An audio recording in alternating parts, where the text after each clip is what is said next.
I am Thomas Silvera, and I am the CEO and president of the Allergy Foundation. My direct connection to food allergies is my son, Elijah Allergy, and my other son, Sebastian Silvera. November 3rd, 2017, my son, Elijah Allergy's life was taken from him while he was attending the New York City Child Care Center. And at that center, they had fed him a food that contained an allergen that caused him to go into an anaphylactic shock and soon after passing away. From that point on, my family and I decided whether to wallow in our grief or to create change. We chose what was better for us, and that was to create change.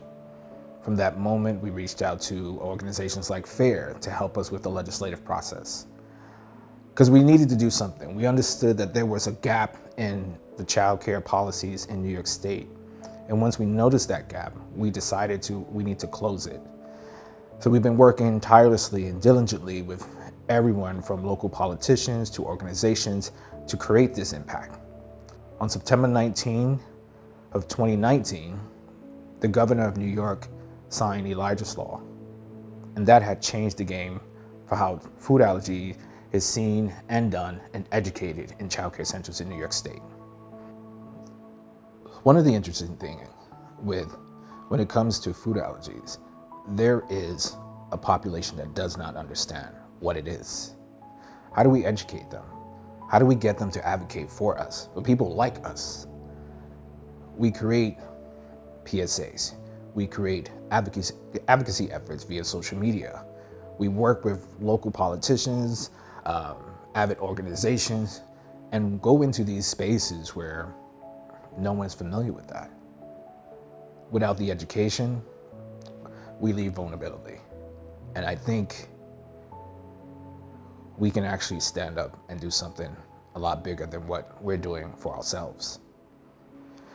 You know, in all the years in education that I've been through, I've seen, I've went through,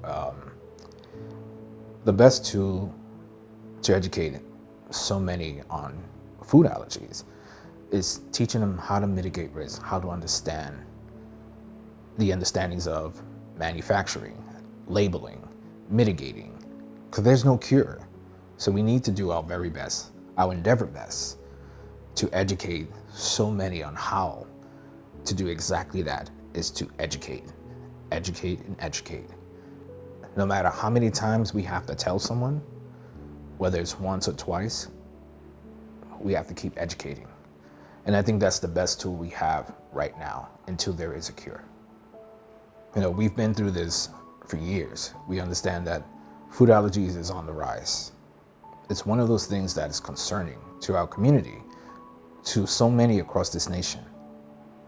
But I know there's one thing that we can do, is work better together, to stand stronger together, to be the change, to create lasting, impactful change.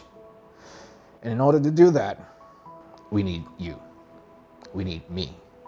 We need everyone to stand stronger together.